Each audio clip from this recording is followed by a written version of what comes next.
want to next bring up Brian Huey. He's with Sprint Nextel, and he's got more than 15 years in both wired and wireless communications. He's done a lot of partnership building in AMI, demand response, distribution automation, and other utility-centric applications. He's also an expert in the utility business model, and I know we've had a number of listener questions on that already, so he'll be the fellow who can help us with that. He's got a degree in electrical engineering and an executive MBA as well. Brian, all yours. Thank you, Jesse. Well, that was a fantastic analysis by Joseph, and I appreciate the technical deep dive. One thing that we all need to keep in mind is the recent debate of public versus private networks. Cellular companies and power generation and distribution companies have had more of a symbiotic relationship over the past 10 to 15 years. In fact, cellular carriers, including Sprint, we've been providing push-to-talk solutions, distribution automation solutions, ruggedized communication solutions to remote substations, and even CNI meters that have been out in the field for quite some time now, and in some cases residential meters.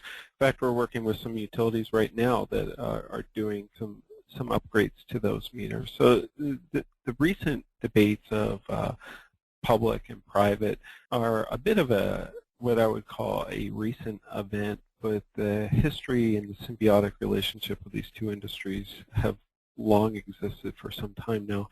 In the Sprint space, or in the cellular space, cellular carriers provide a variety of solutions, whether it's monitoring at the transmission substation or further down into the distribution network, into medium voltage line sensors or cap banks and reclosers, and then further down into both the CNI space and the residential space. So there's a long history of a variety of different utility-centric cellular embedded solutions that have been existing in the field today. I think it's important to level set, though.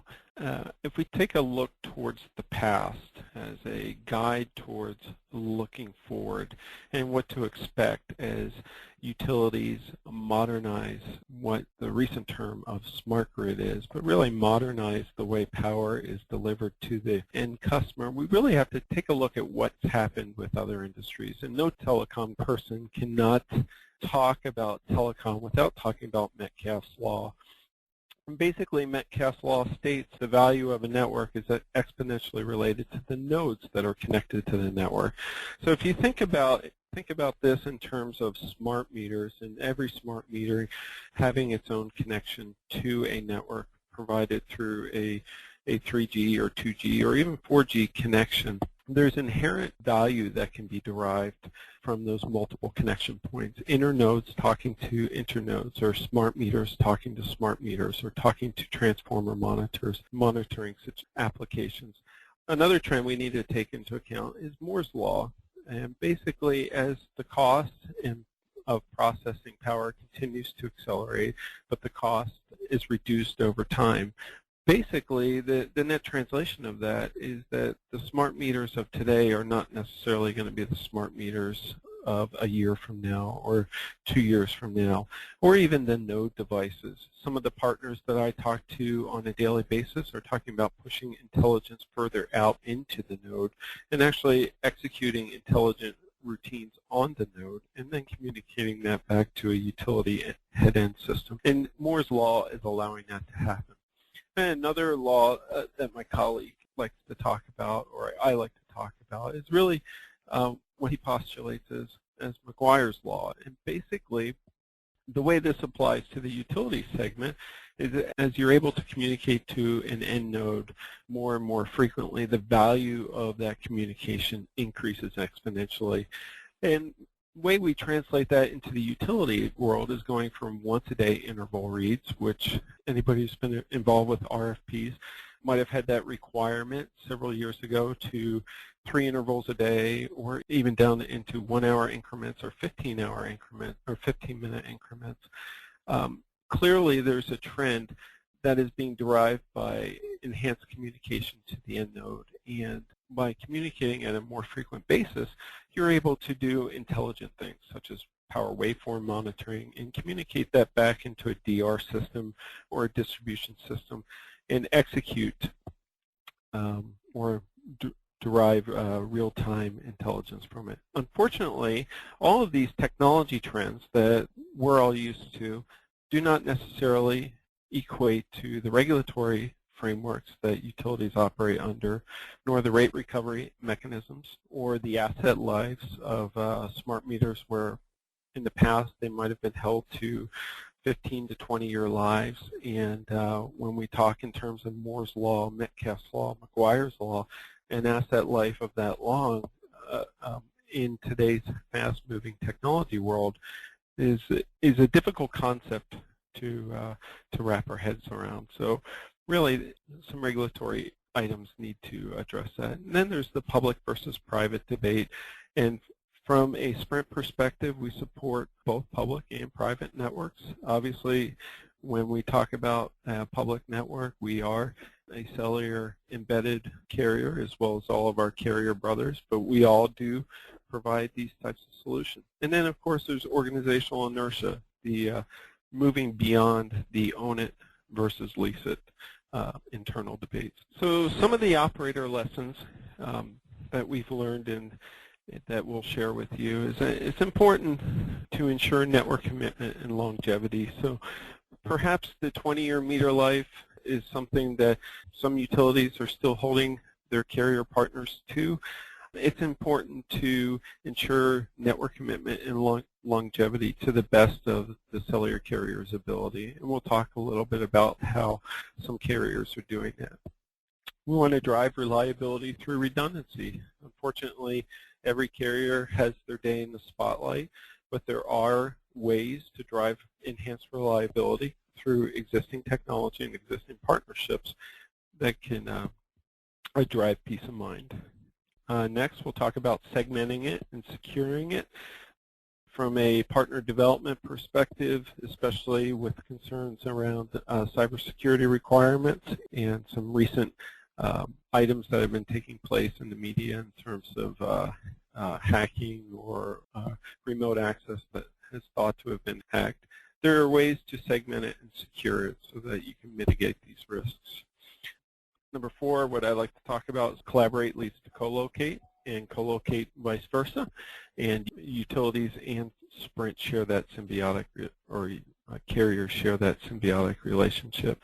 Drive transparency through management tools. This is pretty key. It's something that you all should hold your carrier partners to, and there are different tools and mechanisms to do that.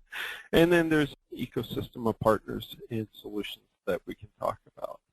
So from a network commitment perspective, a lot of carriers have been making cellular upgrades recently. Sprint has we've been very vocal about the network vision upgrades that we've been undertaking, but all carriers are going through a modernization plan right now. From a Sprint perspective, we're centralizing base stations down into decoupling the RF layer from the actual base station components.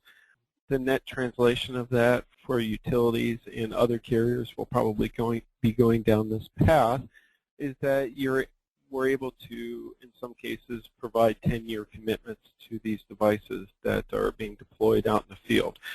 So this is very key from a utility perspective, is to provide that asset that's deployed will be around for some time. We can't emphasize redundancy enough. Like I mentioned before, every carrier has their day in the spotlight, but there are ways to mitigate this. The way that carriers like to approach it is make sure that from a utility perspective that you're requiring your carrier to have both in-market roaming options available. And what this allows is in case there is an outage within a network component, the meter will attempt to acquire a 3G network, will default down into a backwards compatible 1xRTT network, into a text messaging network, and then down into your roaming partners network. And lastly, any available CMA signal. I think this is pretty important. This is an item that if you are considering cellular metering, you must hold your carrier to. because, as you can see, there's multiple redundancy paths. One thing that is often not talked about in the media, especially in this whole debate of public versus private, unlike other industries, carriers run to the disaster rather than away from it.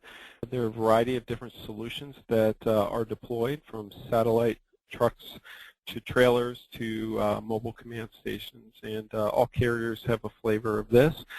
Carriers like to operate on a day -3, day -2, day -1, 0 event schedule, especially for hurricanes and disasters that are somewhat forecastable.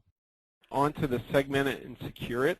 This is pretty key. You should require your carrier to provide this service. Basically, this segments any utility-centric traffic that's riding in the RF layer from other public wireless traffic that may be occurring on that network, and it's securely delivered through a VPN.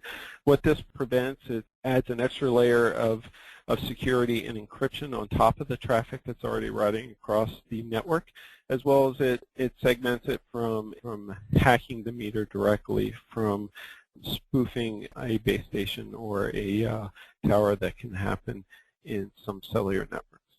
Co-location. As I said, utilities share this symbiotic relationship. In some cases, we heard from Joseph that 98% of the assets might not be covered. We as carriers, we will collaborate with utilities, and we will build assets and communications assets within a substation, and we will work with utilities to provide communications to those remote assets, but also utilize that fiber that might be existing in the substation and provide a way for a utility to generate some income. So basically, both parties gain from expansion of coverage as well as utilizing idled assets. Very key,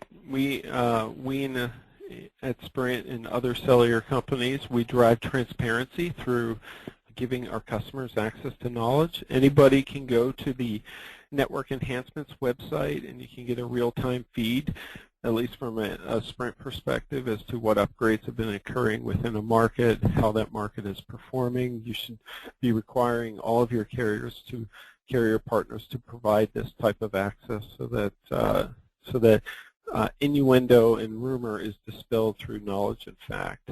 Next, there's network status websites that are offered up to our utility partners. They can drill down on a network-by-network basis. And lastly, from a provisioning and alert perspective, this is pretty key, especially in the smart meter segment. You could stock hundreds of thousands of meters and basically put them on a shelf or load the ESNs, and then once they're plugged in by a technician, they automatically convert into a billing state, and there's very little manual intervention.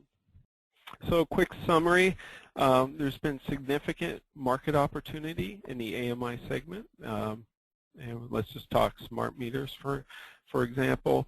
And carriers are meeting that through, we're able to commit to long-term network lives. Cellular modules have declined, making the cost of embedding cellular into a smart meter quite affordable. The cost is on par with private networking options. We are able to meet and be very competitive with a build-it-yourself situation. Security, we've addressed security through a variety of different tools and network management tools that we covered. And thanks so much, Brian. Very great, Paul.